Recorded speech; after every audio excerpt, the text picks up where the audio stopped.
here's a toy spot on Spectacular Spider-Man Sandman. I was going to take a break a bit from my Spectacular Spider-Man figures, and I think Spider-Man as a whole, because I know I did a whole bunch of Spider-Mans. I was going to do some Transformers and all that kind of stuff, but I think I decided at the last minute to go back, maybe to cover off the rest of the figures from the line. And I don't know if I'm going to throw them all up on YouTube, so if you see them, I have decided to throw them up. If not, they are coming. But here we have Sandman. This was, I think, from the second wave. Even though in Canada, unfortunately, much like everything else, we get the generic card. They use the same card as the Venom and the Spider-Man that I showed you in the earlier reviews. But so I mean, there's nothing going on there. In the U.S., they would have the Sandman here, and then they've got a little description on the character. But that's Canada for you. I mean, I don't know, for some reason they always like to shortchange us on stuff. But so there we have the packaging. What we'll do is we'll get this guy opened up and we'll have a look at the figure. So here's Sandman, guys. I've taken him out.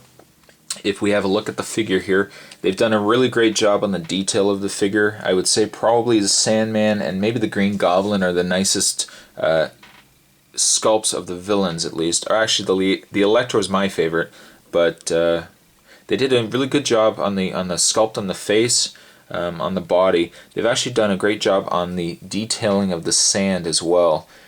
I mean, it does give you a good idea that, you know, he is made out of sand, and then they've got it where it kind of carries into his leg here and then kind of fades off, but it's not bad. And then of course they've got that in the hand as well. There's a lot of detail going on in the hands, both hands actually, because he does have two.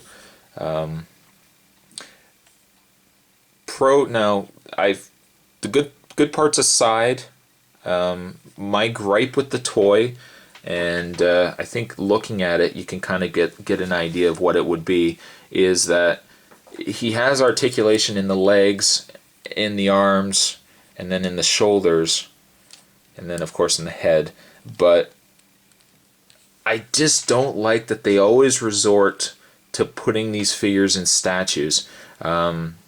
If you saw my review of the Dr. Octavius figure, which is right here, he's got that same problem. Now I know they still give you articulation in certain parts, but it's a shame that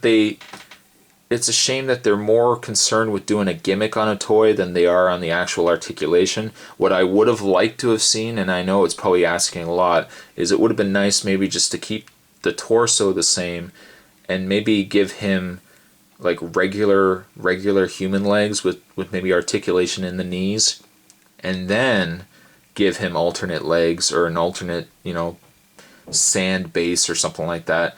I just don't like, I mean, half the time you're just going to put these on the shelf anyways, and I know for kids the fact that he has a gimmick kind of sells for the figure, but it just would have been nice if they could have given him a little more so he's just not like a block of plastic kind of thing. Speaking of gimmicks though, there's a little lever on the back here. The idea is when you raise that up, and I'm surprised it's up instead of down. You would think that the switch would be up here and you would just push it with your thumb, but this one you actually have to lift up.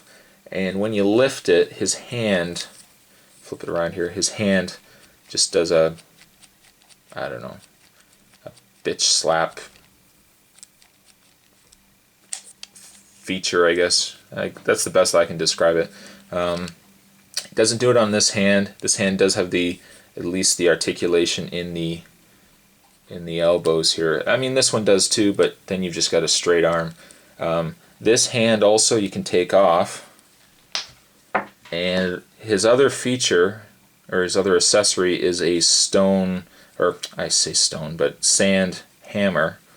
And there's a little peg now where the hand has been removed, and you just put it on like that, and now he's got a hammer, or a sledgehammer, or whatever you want to call it, and you can swing it.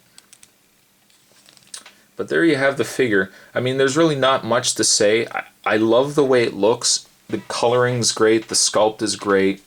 I like the detail they did on the sand. I just wish though that, I don't know, I just wish that they could have had a regular set of legs on the guy and maybe have a ball socket articulation in the shoulder so you can get a little more movement in the hands.